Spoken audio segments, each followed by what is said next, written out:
And now we're on location at the Johnson Space Center here to talk with Monica Basinski, Public Affairs Officer Brandy Dean.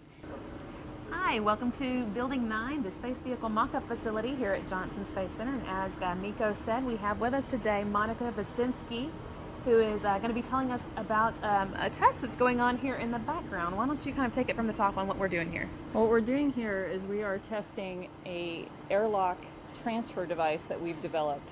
So the Japanese module has a airlock that has a sliding table that they would use to extend out experiments. They've used it in the past to send out their small fine arm.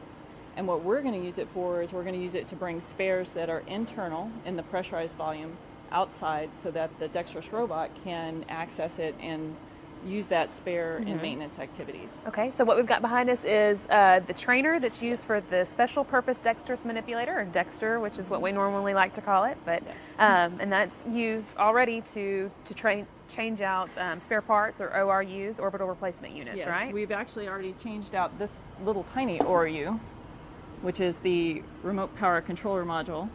So we've done that repair on orbit.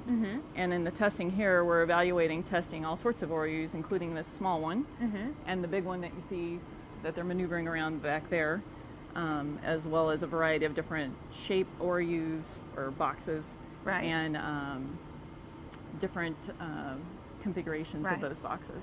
So kind of the problem we're trying to solve here is we have the spare parts inside the station and we want to get them out or bring failed ones in, right? Right. With the retirement of the space shuttle, we don't have a lot of EVA capability anymore. Spacewalk, yeah. Spacewalk capability.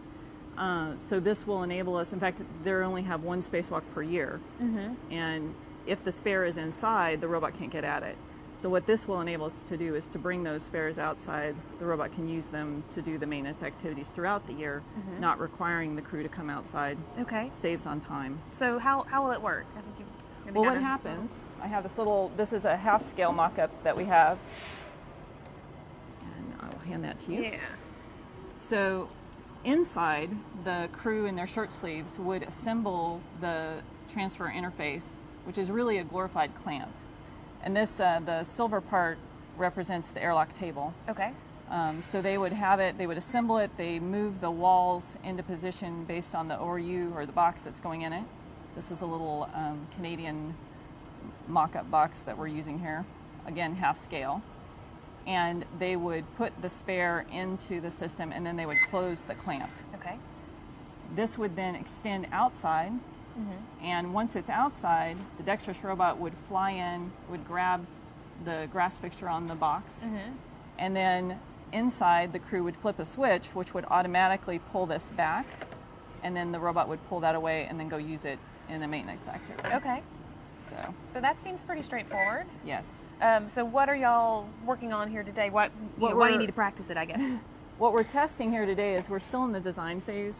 We're past the preliminary design and working towards the critical design. And what we're testing is the ability of the operators to use the visual cues that are on the device and the natural features of the boxes to see if they can actually align enough to get it in there to make sure that it's encaged when it's closed. Okay. So I guess for people who watch NASA TV a lot, when we see the robotic operation, it usually has kind of a bullseye or target on it that it uses to pick it up, right? Right. And in this case, we don't.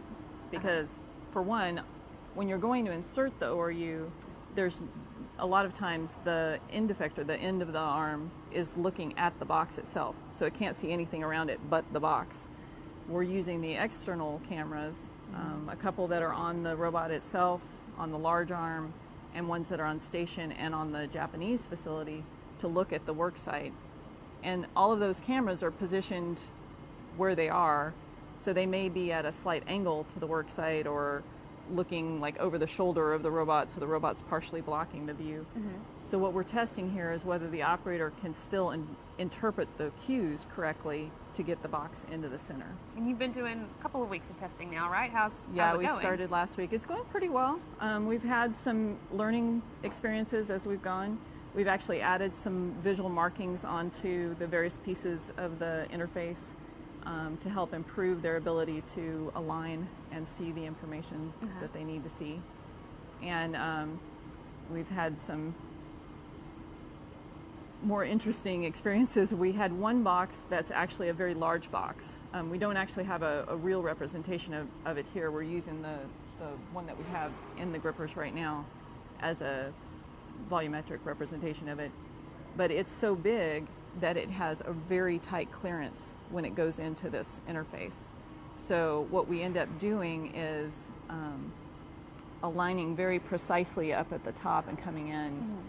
And there was one run where he thought he couldn't tell based on the views. So he actually stopped above and said, I can't go any farther.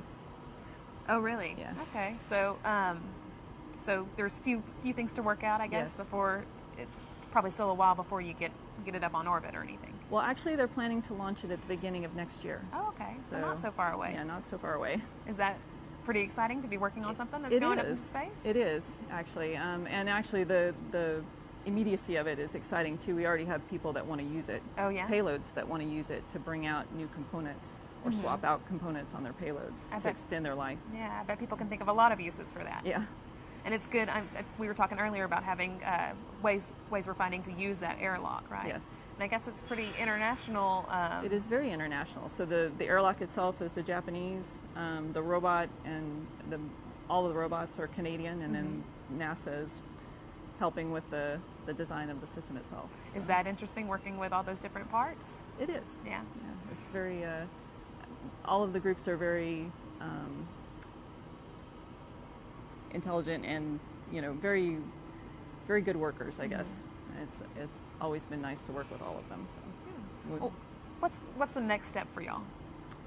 The next step is actually that critical design review that I mentioned earlier. So once we get this testing finished, we will evaluate from all of the testing what cues we really want to implement, mm-hmm. and we will work that into the design and then aim for the critical design review, and hopefully at that point we will hand it over and be able to manufacture it and build it.